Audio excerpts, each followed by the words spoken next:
So let's see, that is the process of fertilization. So just before the fertilization, the secondary oocyte, which is large cell, goes in the metaphase of the second meiotic division. So here that is the first meiotic division, and it forming that the first polar body. And as when the fertilization may be happen, so before the fertilization, that is the secondary oocyte, it goes into the metaphase and forming that is the second meiotic division, and the chromosomal are arranged in a spindle, and the oocyte, it is covered by a cellular amorphous glycoprotein layer that is called the zona pellucida. So here you can see that is the outer layer, it is called the zona pellucida, and this is the mature ovum, and this forming that the second polar body. So between that the zona pellucida and that is the cell membrane, there is a perivitelline space. So this one white color, and zona pellucida, that is covered by the cells of the corona radiata. Then the spermatozoa undergoes that the two changes into that the female genital organ.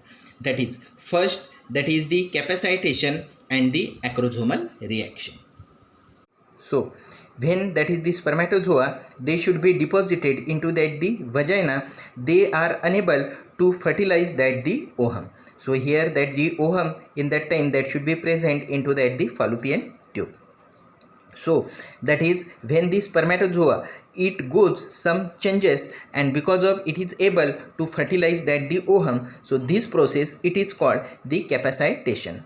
And in this the glycoprotein coat and the seminal protein are removed from the surface of the sperm, overlaying that is the acrosomal cap, and it takes place into that the uterus and the uterine tube by the action of some substance which is present into that the uterine and the tubal secretions.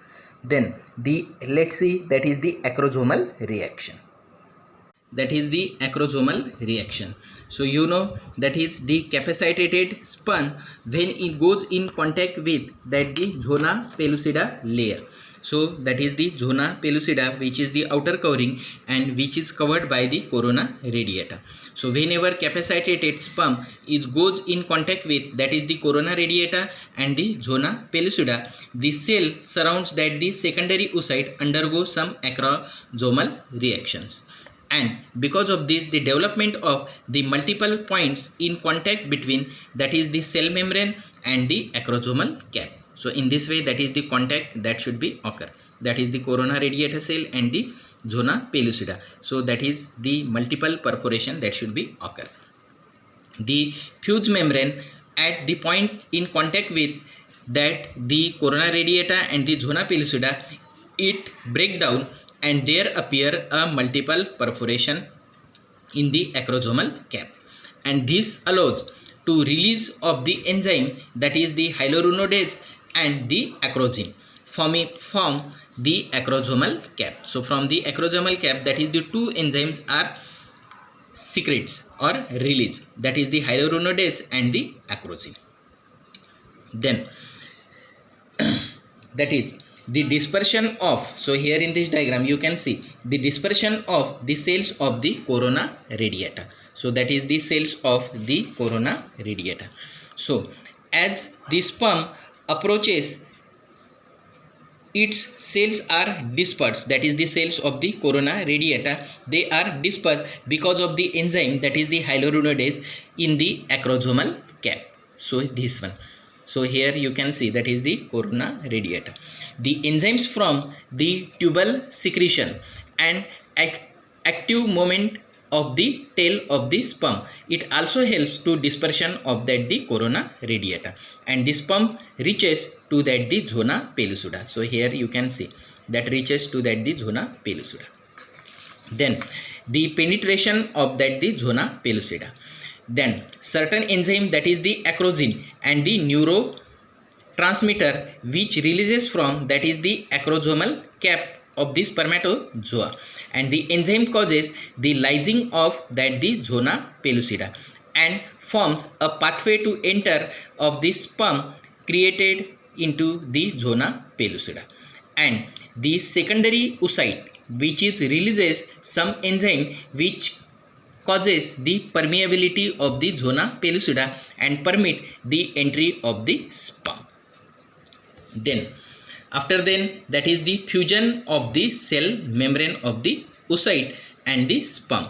So here that is the membrane of the spermatozoa and the membrane of the oocyte, they should be fused with each other, are in contact with each other, and they are break down, and the head and the tail which is enter in the secondary oocyte. So here that is head and tail that should be enter, and that is the cell membrane, they should be fused with each other. That is the ovum cell membrane, and this is the spermatozoa cell membrane, and that is the head and the remaining part and the tail that should be enters into that the ovum.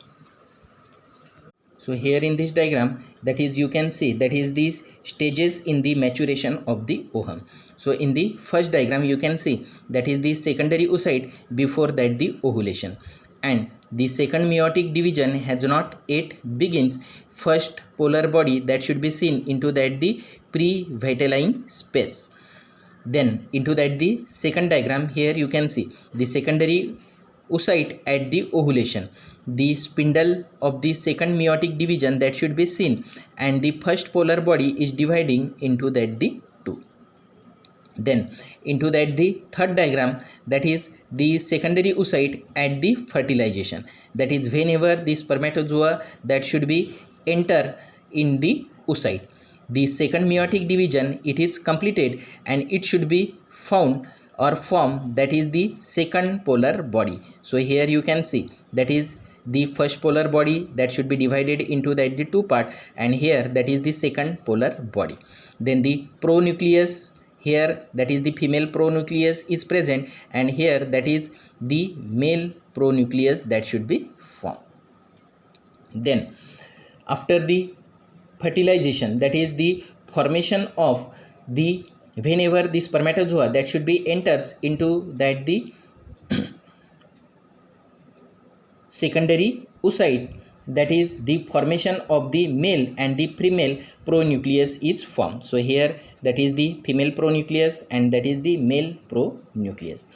The nucleus of the ovum forms the pronucleus, and the nucleus of the sperm that is enlarged and form the male pronucleus. Then the fusion of the male and the female pronuclei, the two nuclei come close to each other and loses their nuclear membrane. The chromosome of the two nuclei, they are mixed together, and that is the zygote is formed.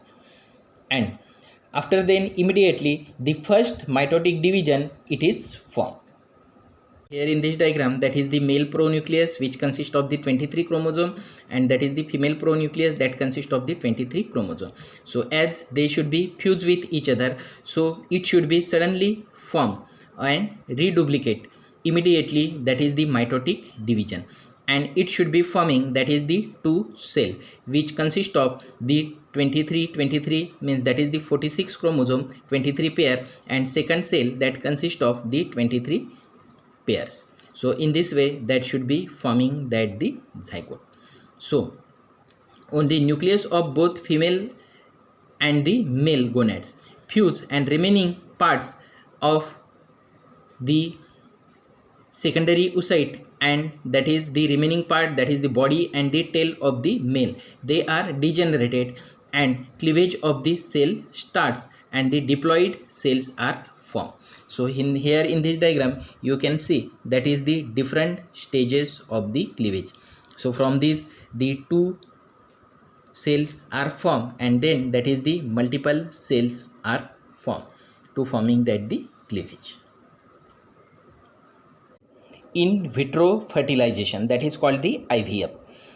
So the secondary oocyte are collected from that the ovary and placed in the test tube or in the petri dish in a special media, and the spermatozoa added to it.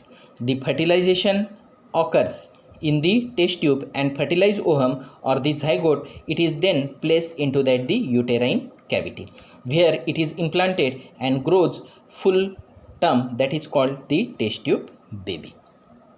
Then the second procedure, that is the gamete in intrafallopian transformer, that is called the GIFT short form. So in modified form of the IVF, it is the modified form of the IVF, and in this the secondary oocyte are collected from that the ovary. The secondary oocyte and the sperm are then placed in the fallopian tube laparoscopically, and the fertilization takes place into that the fallopian tube, and further development of the embryo and the fetus takes place into that the uterus. So that is called the gametes intrafallopian transfer, that is the GIFT. So these are the process which should be occurs into that the fertilization.